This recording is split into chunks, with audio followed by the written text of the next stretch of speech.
Hi. Welcome to Homeopathy Medicines. Today in this classic Homeopathic Materia Medica lecture discuss about homeopathic medicine Hyoscyamus niger. By Dr. Farrington, MD. Before starting this video, please subscribe to this channel. We need support from you to make this channel more beautiful and more informative. Now going to discuss about Hyoscyamus niger, its uses and symptoms. Botanically and, in a measure, therapeutically, Hyoscyamus is similar to Belladonna. This interesting drug, though innocuous to some animals, is poisonous to fowls, and has received the name of henbane. Hyoscyamus seems to be especially adapted to acute mania, to mania without any evidence of absolute inflammation, to mania which has for its keynote extreme excitation of the sensorium. The patient, under such circumstances, has many flexible notions, all arising from these abnormal impulses. He imagines, for instance, that he is about to be poisoned. Possibly he will refuse your medicine, declaring in angry tones that it will poison him. Or he imagines that he is pursued by some demon or that somebody is trying to take his life. This makes him exceedingly restless. He springs out of bed to get away from his imaginary foe. The senses, too, are disturbed. Objects look too large or else are of a blood-red color. Sometimes objects appear as if they were too distinct, that is, they have an unnatural sharpness of outline. The patient talks of subjects connected with everyday life, jumping from one subject to another pretty much as in lachesis. All this time the face is not remarkably red, possibly it is only slightly flushed. The pupils are usually dilated. Sleep is greatly disturbed, the patient lies awake for hours. As the mania advances he seems to lie in a sort of stupor, and yet it is not a real stupor, because the slightest noise rouses him into all these forms of violent mania.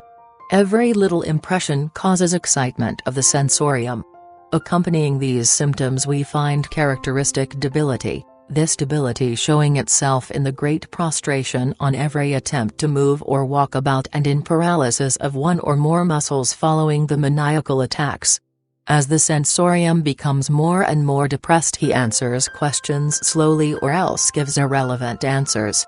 Sometimes he will be in a stupor from which he can be readily aroused and will answer your questions quite correctly, but he will relapse into the stupid state immediately.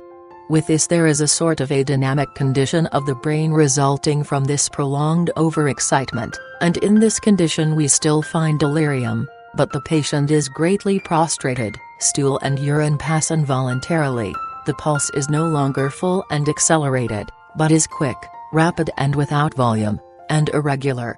Stupor is now complete, sores appear on the tongue and around the teeth, the lungs are engorged. Not from a mnemonic process but because of hypostatic congestion. Associated with this we have snoring, rattling during breathing. The mouth is open, the lower jaw dropped, and the patient lies quietly with occasional twitching of groups of muscles. This condition will soon be followed by death unless relief can be obtained. At other times we find the delirium returning anew and the symptoms take another form. The patients are silly and laugh in a flippant manner. Sometimes, for hours at a time, they will have a silly, idiotic expression on the face. Again they become exceedingly lascivious, throw the covers off and attempt to uncover the genital region. The abnormal movements accompanying these symptoms are rather angular, they are not at all of the gyratory character significant of the stramonium. Still another form in which the cerebral symptoms of Hyoscyamus may appear, particularly in women, is jealousy, and also the effects of powerful emotions, as disappointed love, fright and other emotions that are more or less exciting and at the same time depressing. Coming now to inflammation of the brain or meninges, we find Hyoscyamus sometimes indicated when we have present some of the symptoms already enumerated, and in addition to these symptoms, relief from shaking the head or sitting with the head bent forward. Here it is exactly opposite to Belladonna. The patient complains of pulsating waves through the head. We have a cough quite characteristic of Hyoscyamus. This cough comes from elongation of the uvula, the result of relaxation or inflammation. The uvula hangs down and rests on the root of the tongue, causing irritation and the consequent cough. This cough is worse when lying down, the patient having almost complete relief when sitting up. It is usually worse at night and also after eating and drinking and from talking. There are 2 or 3 remedies to be compared with Hyoscyamus here. One of them is Rumex crispus. This is a splendid remedy for tickling cough from an annoying tickling in the suprasternal fossa. The patient wants to breathe warm air.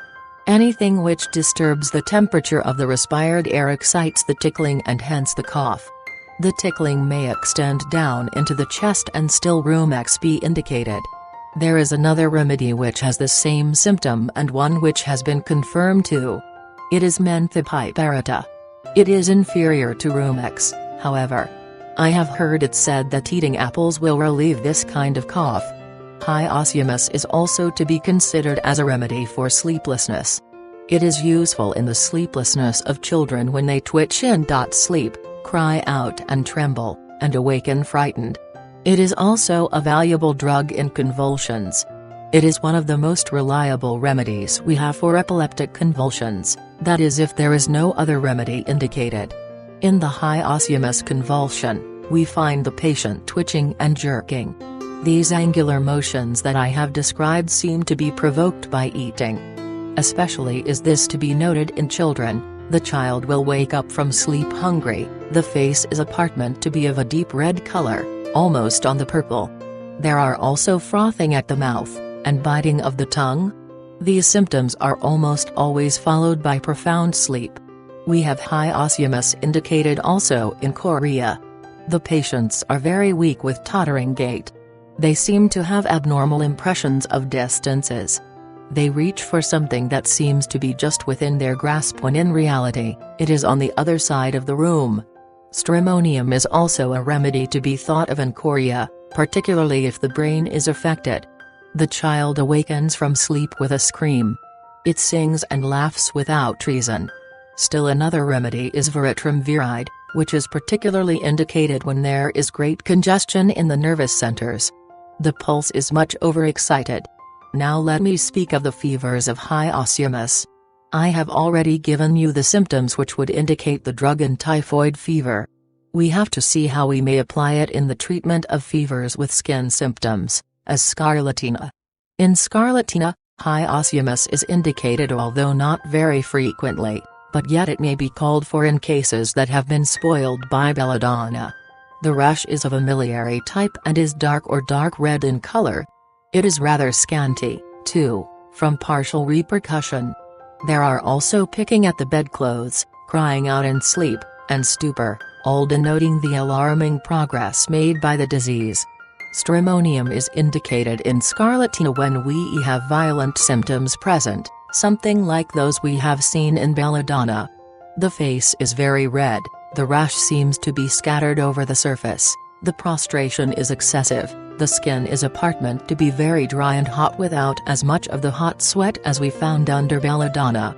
If sweat does come, it does not relieve. Now let us compare the 3 remedies, Belladonna, Stramonium and Hyoscyamus, one with the other.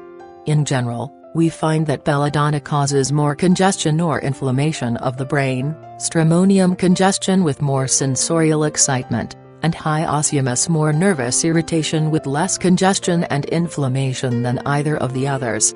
The type of the delirium in Belladonna is wild, there is a desire to escape, the patient bites and strikes, the face is red, and the eyes suffused with violent throbbing of the carotids. He either complains of these hallucinations on closing the eyes or he stares at one point with eyes wide open. Then too, there is sleepiness with inability to sleep. If there is stupor, it is rather the result of the congestion and inflammation of the brain, and is attended with some symptoms of irritation so that the patient when aroused is violent or he alternates between delirium and stupor, there being no evidence of serious blood changes. Hyoscyamus has a similar desire to escape, the patient attempts to bite and strike those about him, he has the same desire to uncover, but he lacks the violent throbbing of the carotids and intensity of the redness of the face and suffusion of the eyes. The Hyoscyamus patient has a particular aversion to light and has especially marked this fear of being poisoned or of being betrayed. Lying quietly in the bed, he suddenly sits up and looks around as if looking for someone whom he expected to see in the room. At a word from the nurse, he lies down again and goes off into a sleep. He may expose his sexual organs. His wakefulness is very different from that calling for Belladonna. He is nervous, whining, crying and twitching. Hyoscyamus is used very extensively in insane asylums for acute non-inflammatory mania. These patients you find always weak, the pulse often lacks volume, they either have no appetite whatever or else an enormous appetite. Eating is at once followed by an aggravation of the symptoms. Allopathic physicians use very largely the alkaloid hyoscyamia. This is very similar to colibromatum, having the power of exciting the sensorium without inflaming the brain. Thus we find colibromatum indicated in the acute mania of children when they arouse from sleep with screams and imagine that someone is going to hurt them. The patient may also have the insane impression that he is to be murdered or that his honor is at stake, or that those in his house dislike him and intend to hurt him. Hyoscyamus is particularly indicated in these cases if they are puerperal in their origin. We also find these symptoms of Hyoscyamus in typhoid fevers. The tendency you will see is to a low type of disease. It is a more adynamic remedy than Belladonna. Belladonna may be indicated in the beginning of the disease when there is the wild and furious delirium. Hyoscyamus comes in later when the stupor becomes more marked, when the patient picks at the bedclothes or at his fingers in a somnolent sort of way, and occasionally he will reach out as if grasping for something in the air. You will find the tongue in such cases, dry and red. Speech, of course, is difficult, and as the case progresses, we have the swords on the teeth with involuntary stool and urine and dropping of the lower jaw. I would like to say here by way of caution that although a case for Hyoscyamus is clearly made out by these symptoms, yet it does not always act. I cannot tell you why. I can see no cause except that the drug does not act deep enough. In such cases, I usually look up lachesis, lycopodium, muriatic acid and arsenicum. Stramonium differs from belladonna and Hyoscyamus. The patient sees objects which seem to rise in every corner of the room and move towards him. He has a mania for light and company, which is just the opposite to belladonna, is excessively loquacious and laughs, sings, swears and prays almost in the same breath. The desire to escape is present. There is sudden spasmodic lifting of the head from the pillow and then dropping it again. He awakens from sleep in fright and terror, not knowing those around him. The motions that he makes are quite graceful and easy, although they may be violent. At times, the body is bathed in a hot sweat which does not give any relief to the patient. The desire to uncover is similar to that of Hyoscyamus, but it is more an uncovering of the whole body rather than of the sexual organs. The tongue is often soft, taking the imprint of the teeth, screaming in sleep often with hiccup. The face is usually bright red, but not as deeply congested as in belladonna. Thanks for watching this video. If you want more videos like this, please subscribe to this channel and press the bell icon. Comment us your feedback. Like and share this video with your friends and family. For paid and free consultancy online, visit homeopathymedicines.com and mashclinic.com. Thank you. Have a nice day. Stay healthy, stay happy.